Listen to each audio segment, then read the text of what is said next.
Hi, I'm Hannah, and I'm here today to help you declutter, simplify, and get those things out of your house that you no longer need. If you've ever started decluttering, going through your wardrobe, your linen, particularly clothes and textiles, you may have ever wondered how you can get those things out of your house, how you can move them on. You've taken them out of your closet, you've taken them out of your wardrobe, you know that you don't need them, but then you don't know what to do with them. You don't know where you can get rid of them. You don't know what are the hassle-free ways of getting things out of your house. And so they just sit there. They sit there in bags, they sit there in boxes, they sit there in piles on your bedroom floor, they sit there in the bottom of your wardrobe. Maybe you even have a drawer in the bottom of your chest of drawers just for things that you're not using, you don't need, but you don't really know what to do with. I had one of those. I had a drawer at the bottom of my chest of drawers, and things that I didn't need, things that I didn't want, but I hadn't got round to actually doing anything with, I put in there. And they sit there. So I've found 10 ways that I really like to get rid of things, to pass things on, depending on what state they're in, and I'd like to share those with you today. The first thing that I always do is I see if I can list it on Vinted. Vinted is an online charity shop, basically, where you can pass things on. Certain categories, they have to be new or unused. Other categories can be in any condition. And what you can do is you list it, you put the photos on, you put a brief description, choose your postage options, put on the price that you want, and wait for someone to buy it.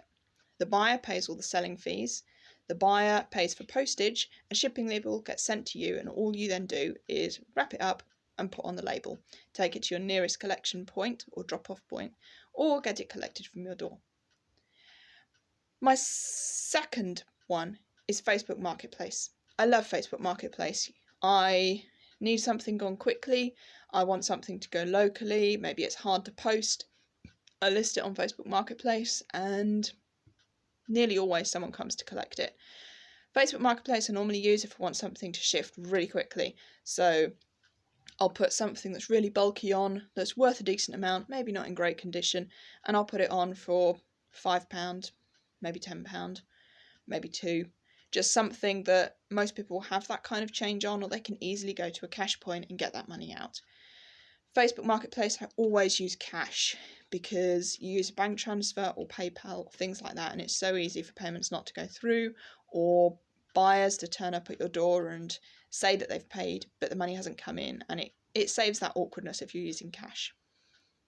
Protect yourself, protect other people, use cash on Facebook Marketplace. Number 3, eBay is a great place if you're happy to do auction listings. I've never got on with fixed sales. When it's a fixed price, I've always found that there are sometimes fees, but also problems where people haven't wanted to buy it, I haven't known what to put it on for. If you want a certain amount for a product, still use the auction listing, but put a reserve price on it. I've found that pretty much everything I list on eBay sells for more than I list it on, because you get 2 people interested in an auction setting and they drive the price up between them. Another really easy way to get rid of things that not everyone thinks of, particularly if they're sentimental. Obviously there are some family and friends who might be upset by this, but number 4, ask people you know. Ask people in a similar stage of life to you, ask people who maybe have similar interests to you. Maybe you've got spare wool or craft things and you know there's a family member or friend who is possibly interested in trying that out, or maybe would use it, or would use some of it, or would know better where to put things. Ask them if they'd be interested. Maybe you've got clothes that you don't fit anymore, or your children don't fit, or someone in your household doesn't fit, doesn't wear, doesn't like. Maybe they're not their style.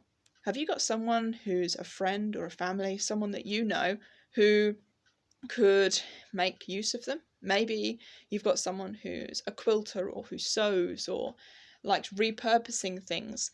Maybe they can get some use out of that fabric even though you no longer need it. It's always worth offering things to family and friends, particularly if they're sentimental, though this can be tricky. If someone expects you to hold on to something, or if someone might be judging you for getting rid of great-grandma's treasured vase, it can be tricky. So be aware of that. But at the same time, if it's not serving you and you don't need it, see if someone else can use it. And if it's someone that you know, it might make it easier. Often, there's no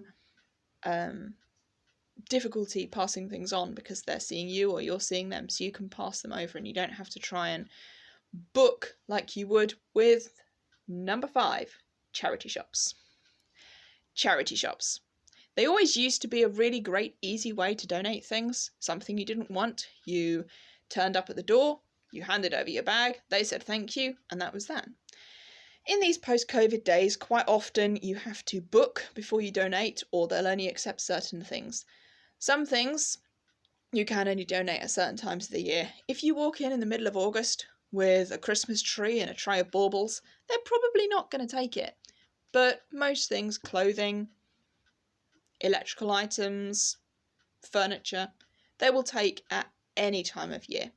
Charity shops are usually pretty happy to take any donations because it's free stuff coming in that they can list, sell, and get more money for the charity. Most charity shops are happy to take any donations you might have. However, do check for any restrictions that there might be over what they will accept, when they'll accept certain things, particularly seasonal items, and if you need to book a collection or a drop-off point in case maybe they can't take any more right now. Number 6, Asda. I know what you're thinking, but that's a supermarket. I go there to buy things. But Asda's partner, George, their clothing and home decor line, they have a take-back scheme. And in their take-back scheme, you can donate textiles in any state, any condition. And so long as there's 10 items that you've generated the label online, you can go into Asda stores, wherever you can collect a parcel, you can drop a parcel off. When you drop that off, it gets processed, and you will shortly get an email with a discount code for 10% off in the George stores. You can only use this discount online. However, it's not that difficult to find stuff online, and often there's more variety and a greater selection of sizes, shapes, and even colours than there are in the stores. So definitely consider that. Number 7.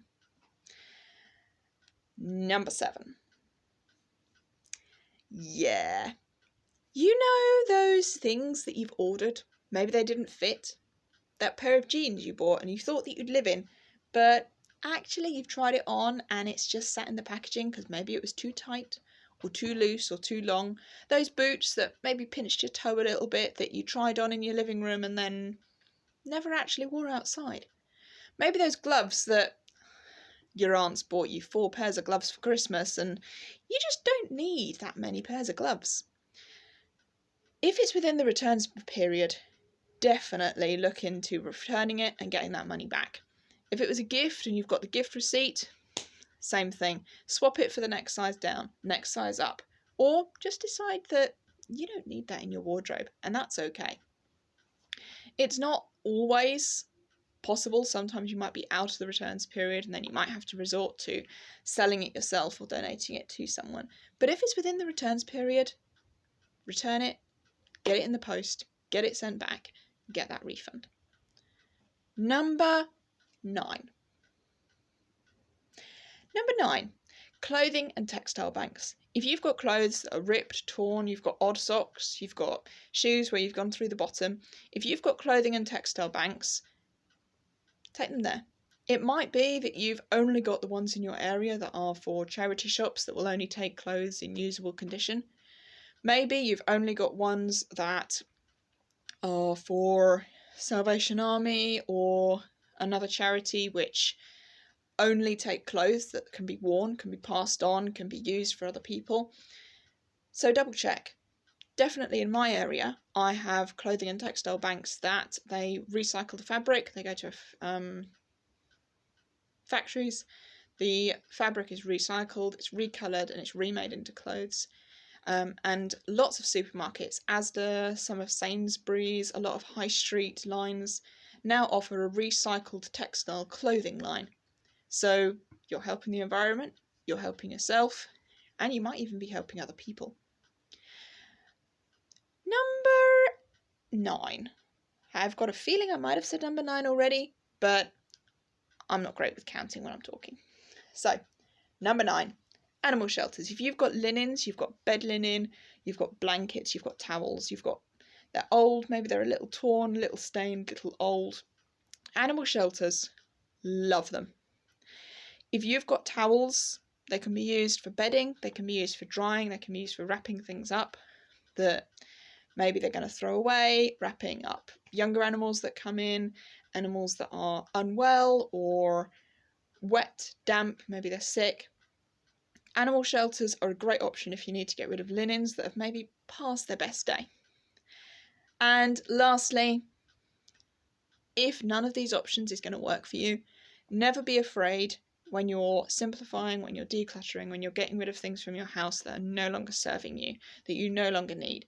If nothing else will work, bin them, put them in the tip.